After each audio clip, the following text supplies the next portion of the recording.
to the wandering Dotterill.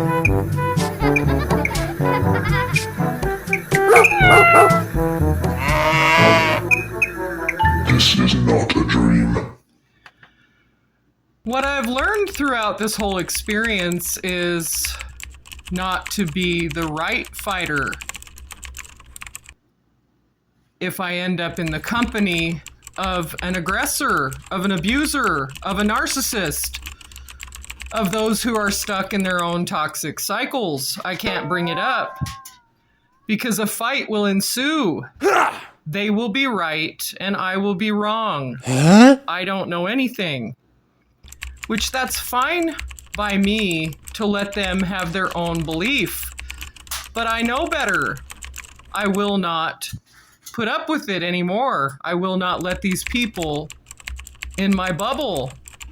I will not let them take free rent in my mind. They're not going to take up a habitation in my existence anymore. They're not going to be part of my journey, especially if they don't choose to be. And if they choose to point fingers and blame me, that's on them.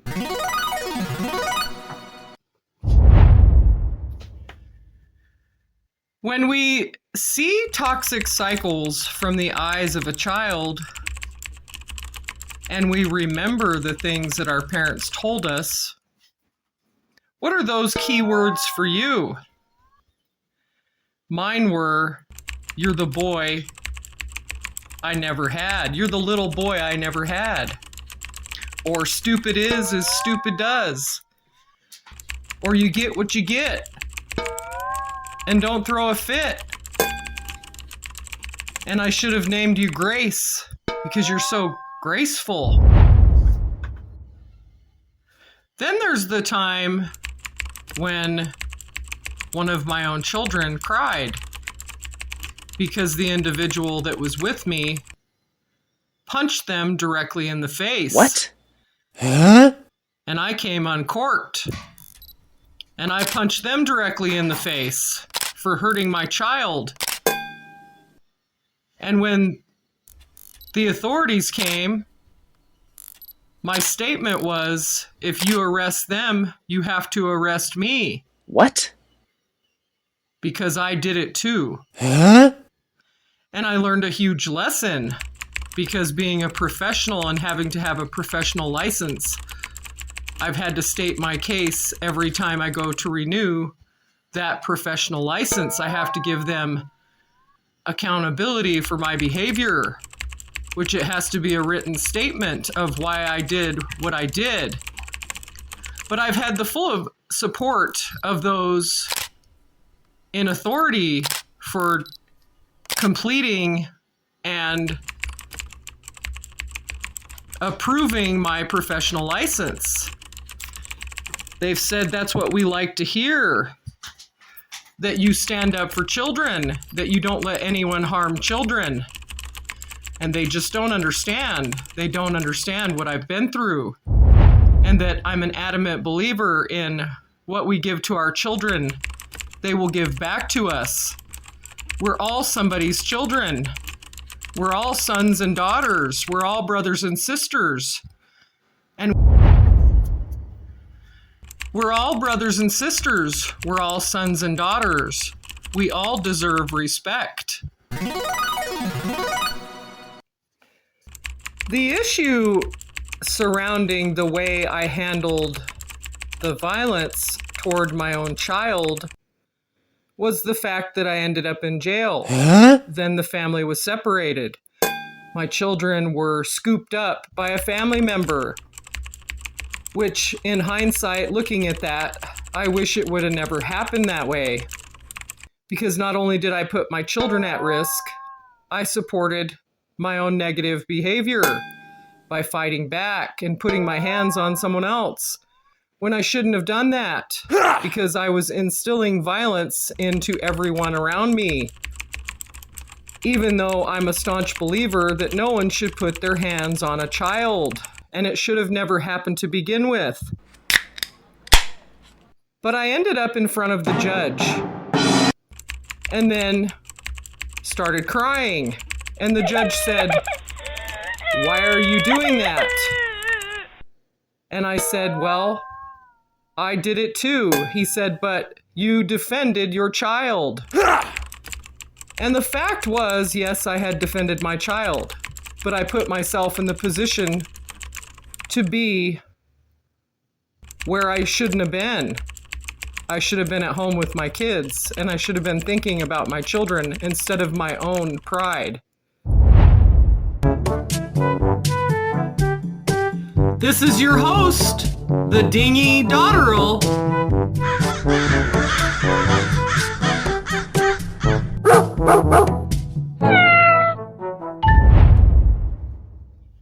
Another instance of misproportionate or misplaced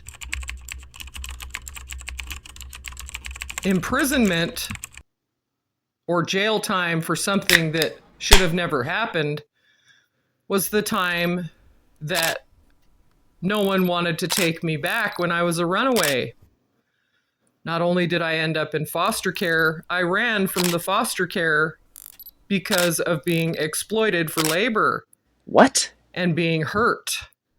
Because there were people around me that were predators. No. And I never spoke openly about it. Only to one other person. And I defended them, which put me in a precarious situation. Then another time when I was taken to jail and placed in an orphanage that had been built in the 1800s, which was highly toxic. And also the children were unattended and the facility was haunted. It was very old and it was used as an orphanage for hundreds of children that could have possibly lived until they were adults to be set free. But the facility was creepy. We were able to put ourselves in solitary confinement. And I remember specifically that the staff would lock themselves in enclosed rooms away from the residents, which were children. What? This was a facility for all children under 18. Huh? And I found myself hiding in closets and in dark corners and taking jobs that were jobs that nobody else wanted because the facility was so haunted. And then another time, I was placed in a women's prison as an underage runaway, which, because no one wanted to take me back, and I did not want to go back to my family on either side because it was so toxic, my foster parents would not take me back because I had ran from them. And there was no one else that wanted to take a young girl that was out of control, that was a minor, that was a habitual runaway, that was weird and strange and out of control. I was reminded of a song that goes something like this. "Little child, dry your crying eyes. How can I explain the fear you feel inside? 'Cause you were born into this evil world when man is killing man and no one knows just why. What have we become? Just look at what we have done and all that we've destroyed. You must build again." By Mike Tramp and Vito Bratta, 1987, When the Children Cry.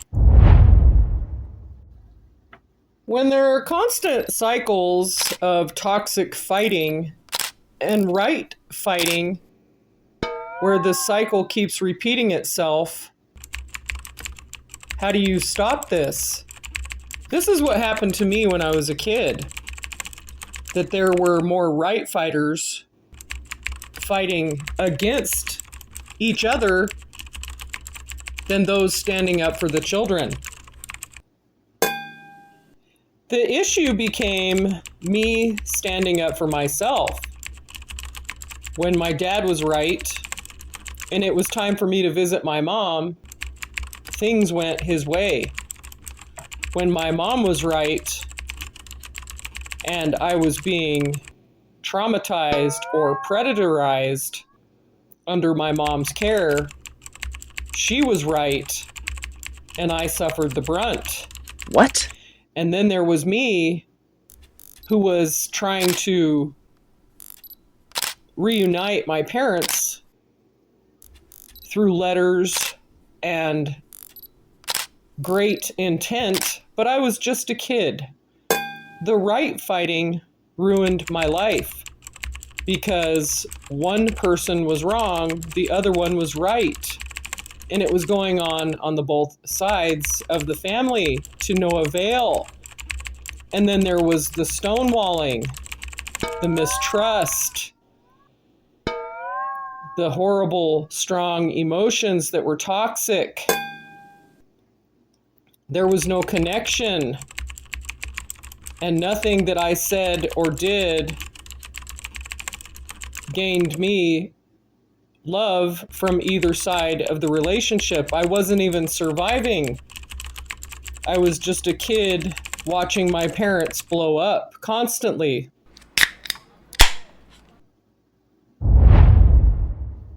Strange things start to happen when you recognize the toxicity swirling all around you. Take, for instance, during the pandemic and trying to be in a relationship with someone that I thought was needing help. And I became the caregiver almost instantaneously, and also the one to pick up the pieces. And the focus shifted from me being a partner to a caregiver to a partner to a right fighter to a fighter to becoming abused and getting hurt. And then the cycle of violence started quickly. And it became more evident the longer it went on. And then there was numerous attacks on my children and different types of threats towards my family members. And then the threats started coming from all sides. And not only did I start fighting for my right and my household and my ability to stand up for myself as an adult, it just got worse and worse and worse. And you'll find this when you get into any type of situation with narcissists. It doesn't matter what capacity they're in. They might be a friend, a family member, a mother, a father, a sister, a brother, a partner, a boss. You will never win against these people. I learned the hard way. I learned how quickly friends become foes, and then the slander and the rude jargon, the rude comments, things become so toxic and out of control with the rude comments and the repercussions of standing up for yourself when it's a family of narcissists and a family who uses flying monkeys to spread slander and abuse and toxic regurgitation. It's so unnecessary, but it happens, and people aren't talking about it. This is what's happening in society. It's what's happening in government.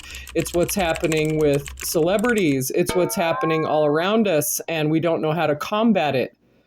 But we have to stop being right fighters. We have to step away one by one and say, this is no longer appropriate. This doesn't suit me because it's not realistic. It's ruining my life, and I don't have to live this way.